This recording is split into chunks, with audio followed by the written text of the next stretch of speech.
Hello everyone, welcome and welcome back to my YouTube channel Shreya's lifestyle nursing. তো তোমাদেরকে আমি বলেছিলাম যে আমি একটা ডিটেলসে ভিডিও দেব এবং সেখানে জিএনএম নার্সিংয়ের ক্ষেত্রে first year, second year, third ইয়ারে টোটাল কটা এক্সাম হয় সেটা নিয়ে তোমাদেরকে বলবো। তো আজকের ভিডিওতে আমি জিএনএম প্লাস এএনএম দুটোতেই হচ্ছে কতগুলো করে এক্সাম হয়, মানে জিএনএমের ক্ষেত্রে first year, second year, third ইয়ারে টোটাল কটা এক্সাম হয় এবং এএনএমের ক্ষেত্রে ফার্স্ট ইয়ার এবং সেকেন্ড ইয়ারে টোটাল কটা এক্সাম হয় সমস্তটাই কিন্তু আজকের ভিডিওটাতে বলবো। তো এক্সাম নিয়ে তোমাদের অনেকের অনেক প্রশ্ন রয়েছে, তো তোমরা যদি এই ভিডিওটা পুরোটা দেখো আশা করি সমস্ত ডাউটগুলো কিন্তু তোমাদের ক্লিয়ার হয়ে যাবে। তো চলো শুরু করি। তো প্রথমে আমি জিএনএম নার্সিংটাকে কভার করছি, তারপর আমি এএনএম নিয়ে কথা বলবো। তো প্রথমে আমি জিএনএমটা নিয়ে বলি। তো জিএনএমের ক্ষেত্রে ফার্স্ট ইয়ারে তোমাদের ফার্স্ট এক্সাম হবে পিটিএস এক্সামিনেশন, আর এই পিটিএস এক্সামিনেশন পরেই কিন্তু তোমাদের হবে ল্যাম্প লাইটিং সেরেমনি। তো তারপরে কিছুদিন তোমাদের টিচিং ব্লক হবে এবং তারপরে কিন্তু তোমাদেরকে ওয়ার্ড ডিউটি পাঠানো হবে। তো যখন তোমাদের টিচিং ব্লক শুরু হবে তখন কিন্তু সিস্টাররা যখন তোমাদের যে সাবজেক্টগুলো পড়াবে, মানে মেনলি হচ্ছে ফার্স্ট ইয়ারের 4টে সাবজেক্ট, তো সাবজেক্টগুলো পড়ানোর পরে কিন্তু সিস্টাররা ক্লাস টেস্ট নিতে থাকবে। ক্লাস টেস্টগুলো কিন্তু তোমাদের টিচিং ব্লকের মধ্যেই পড়ছে। তো যেমন তোমাদেরকে ক্লাস করানো হবে সেরকম কিন্তু এক্সামও নেওয়া হবে এবং তোমাদেরকে কিন্তু সেই এক্সামগুলোতে কোয়ালিফাইও করতে হবে। তো মোটামুটি ধরো তোমাদের 4টে subject, behavioural science, bio science, তারপরে হচ্ছে ফান্ডামেন্টাল অফ নার্সিং, একটা হচ্ছে কমিউনিটি হেলথ নার্সিং। তো এই ফার্স্ট ইয়ারে 4টে সাবজেক্টের জন্য মোটামুটি ক্লাস টেস্ট ধরো 3টে করে ধরে রাখো, 3টে করে কিন্তু ক্লাস টেস্ট মিনিমাম হবেই। এবং তারপরে যদি সিস্টার মনে করে যে প্রয়োজন যে তোমাদের ক্লাস টেস্ট নিতে হবে তাহলে কিন্তু আরও বেশিও হতে পারে, কিন্তু 3টে করে মিনিমাম কিন্তু 4টে সাবজেক্টের হবে। তো এই ক্লাস টেস্ট কিন্তু সারা বছর একদম থাকবেই। তারপরে যেটা হবে সেটা হচ্ছে তোমাদের টেস্ট এক্সামিনেশান। তো টেস্ট এক্সামিনেশানটা কিন্তু অনেকটা ফাইনাল এক্সামিনেশানের মতোই। সেখানে কিন্তু ফাইনালে যেরকম পরীক্ষা হয়, যত মার্কসের পরীক্ষা হয় সেইটাই হবে, প্লাস প্র্যাকটিক্যাল এক্সামও হবে। কিন্তু টেস্ট এক্সামে যখন তোমাদের এক্সাম হবে সেই ক্ষেত্রে কিন্তু যে কোয়েশ্চেন পেপার সেটা কিন্তু যে এনটিএসে তুমি পড়ো সেই এনটিএসের সিস্টার টিউটাররাই কিন্তু কোয়েশ্চেনটা বানাবে। তাহলে বুঝতে পারলে টেস্ট এক্সামিনেশনটা হবে এবং টেস্ট এক্সামিনেশনও কিন্তু তোমাকে কোয়ালিফাই করতে হবে। তারপরে হবে ফাইনাল এক্সামিনেশান। তো ফাইনাল এক্সামিনেশান আর টেস্ট এক্সামিনেশনের মধ্যে পার্থক্য এটাই যে টেস্ট এক্সামিনেশনের কোশ্চেন পেপার কিন্তু সিস্টাররা করেন, আর ফাইনাল এক্সামিনেশনের কোশ্চেন পেপার হয় কিন্তু আমাদের কাউন্সিল থেকে, এবং সেই কোশ্চেন পেপার কিন্তু সমস্ত এনটিএসে কিন্তু এক হয়। আর টেস্ট এক্সামিনেশনটা কিন্তু সমস্ত এনটিএসে এক না হতেও পারে, কারণ যেহেতু সিস্টাররা কোশ্চেন পেপারটা করে, আর ফাইনালে কিন্তু সব এনটিএসের কোশ্চেন পেপার কিন্তু একই হয়। তো নর্মালি কি হতো, স্কুলে যখন আমরা পড়তাম শুধুমাত্র আমাদের যে থিওরি এক্সাম সেটা হয়ে গেলেই হয়ে যেত যখন আমরা স্কুলে পড়াশোনা করতাম, কিন্তু নার্সিংয়ের ক্ষেত্রে কিন্তু আলাদা করে প্র্যাকটিক্যাল এক্সাম হয়। তো যখন তোমাদের থিওরি এক্সামটা হয়ে যাবে তারপরে প্র্যাকটিক্যাল এক্সাম হয়। প্র্যাকটিক্যাল এক্সামটা বেশিরভাগ ক্ষেত্রে কিন্তু আগেই হয়ে যায় এবং তারপরে কিন্তু থিওরি এক্সাম হয়। তো আরও একটা জিনিস তোমাদেরকে বলি, ফার্স্ট ইয়ারে তো মেনলি ওই 4টে সাবজেক্ট থাকেই। তো এই 4টে সাবজেক্টই কিন্তু কাউন্সিলের যখন এক্সামটা হয় সেইখানে সময় কিন্তু এই 4টে সাবজেক্টেরই পরীক্ষা হয়। কিন্তু ফার্স্ট ইয়ারে কিন্তু আরও দুটো এক্সট্রা সাবজেক্ট তোমাদেরকে পড়তে হবে, সেটা হচ্ছে ইংলিশ আর একটা হচ্ছে কম্পিউটার। তো গভর্নমেন্ট সমস্ত এনটিএসেই কিন্তু ইংলিশ আর কম্পিউটারের ক্লাসটা হয় এবং এই ইংলিশ এবং কম্পিউটারের জন্য কিন্তু আমাদেরকে অ্যাসাইনমেন্ট করতে হবে, প্লাস এইটার জন্য কিন্তু আলাদা করে পরীক্ষা হবে।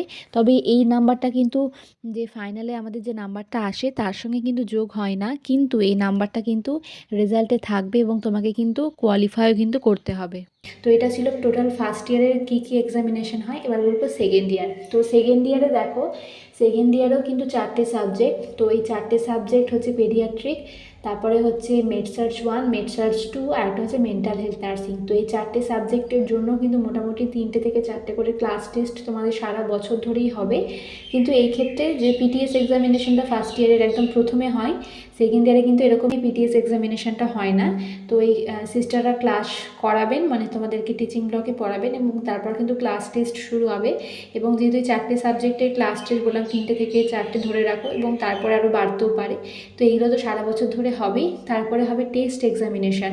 তো টেস্ট এক্সামিনেশানে ওই 4টে সাবজেক্ট হবে এবং প্র্যাকটিক্যাল এক্সামও কিন্তু হবে 3টে সাবজেক্টের।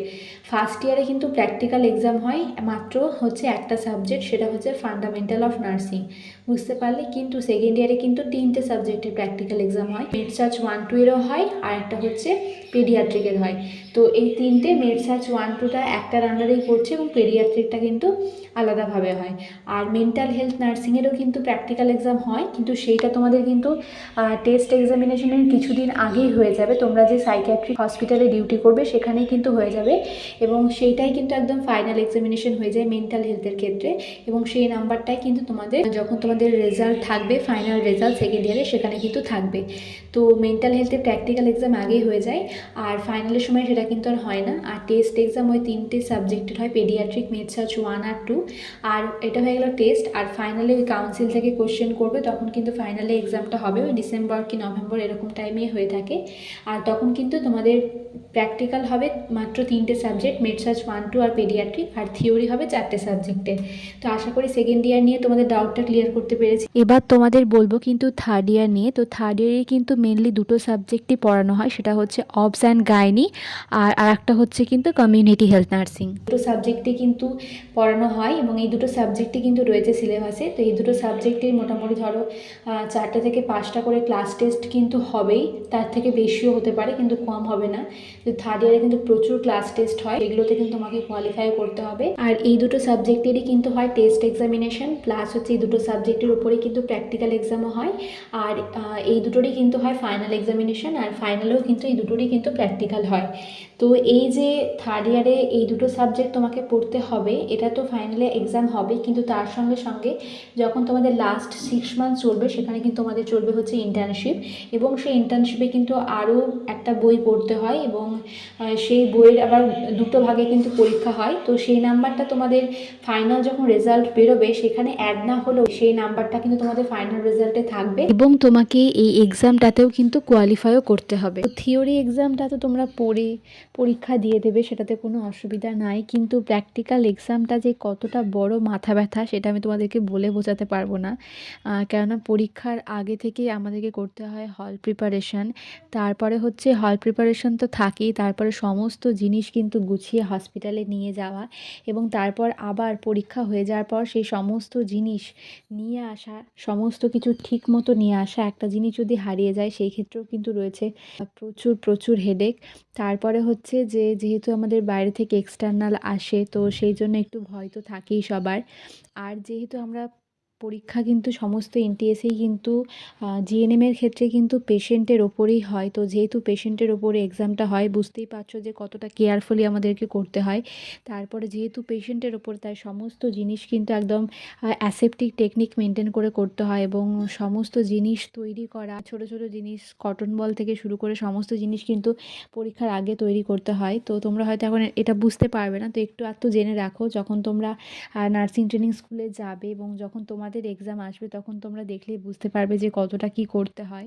তো আশা করি এক্সাম নিয়ে তোমাদের অনেকেরই অনেক প্রশ্ন ছিল, তো এই ভিডিওটা থেকে সকলের প্রশ্নের আশা করি উত্তর তোমরা পেয়ে গিয়েছো। তো যদি তোমাদের ভিডিওটা ভালো লেগে থাকে, অবশ্যই একটি লাইক করে দিও, আর তোমার বন্ধু বান্ধবীদের মধ্যে কিন্তু ভিডিওটা প্রচুর প্রচুর শেয়ার করো। আর যারা এখনও আমার চ্যানেলে নতুন সাবস্ক্রাইব করোনি, সাবস্ক্রাইব করে আমার চ্যানেলের পাশে থেকো। খুব শীঘ্রই তোমাদের সাথে দেখা হচ্ছে পরের কোনো ভিডিওতে। আর আমি বললাম যে এএনএম নিয়েও আমি বলবো এই ভিডিওতে, এই ভিডিওতে বললে কিন্তু ভিডিওটা অনেকটা বড় হয়ে যাবে, তাই কিন্তু এই ভিডিওরই নেক্সট পার্ট বা পার্ট 2 কিন্তু আসছে, যেখানে আমি এএনএম নিয়ে তোমাদেরকে সমস্ত ইনফরমেশনটা দেবো, যে সেখানে কটা কি এক্সাম হয়, জিএনএমের থেকেও কি এএনএমের প্রেশারটা বেশি এক্সামের ক্ষেত্রে, না একটু হলেও কম, সমস্তটা কিন্তু সেই ভিডিওটাতে বলবো। তো অবশ্যই সেই ভিডিওটা কিন্তু তোমরা দেখবে, খুব তাড়াতাড়ি ভিডিওটা কিন্তু আমার চ্যানেলে আপলোড হবে। এক্সাম নিয়ে আমি অলরেডি অনেক ইনফরমেশান দিয়ে দিয়েছি তোমাদের, কিন্তু এখনও আমার অনেক ইনফরমেশান দেওয়া বাকি। একটা ভিডিওতে কিন্তু একদমই পসিবল হচ্ছে না দেওয়া, তাই কিন্তু আমি নেক্সট ভিডিওটা আপলোড করব খুব শীঘ্রই। আর সেই ভিডিওতে কিন্তু আমি জিএনএম নার্সিংয়ের এক্সামের ব্যাপারে আরও কিছু হেল্পফুল ইনফরমেশান তোমাদেরকে দেবো, যেটা কিন্তু আমাদের অনেকটা হেল্প করবে। তার সঙ্গে সঙ্গে কিন্তু এএনএম নার্সিংয়ের ক্ষেত্রে কটা কি এক্সাম হয় সেটাও কিন্তু বলবো। খুব শীঘ্রই দেখা হচ্ছে তোমাদের সাথে পরের কোনো ভিডিওতে।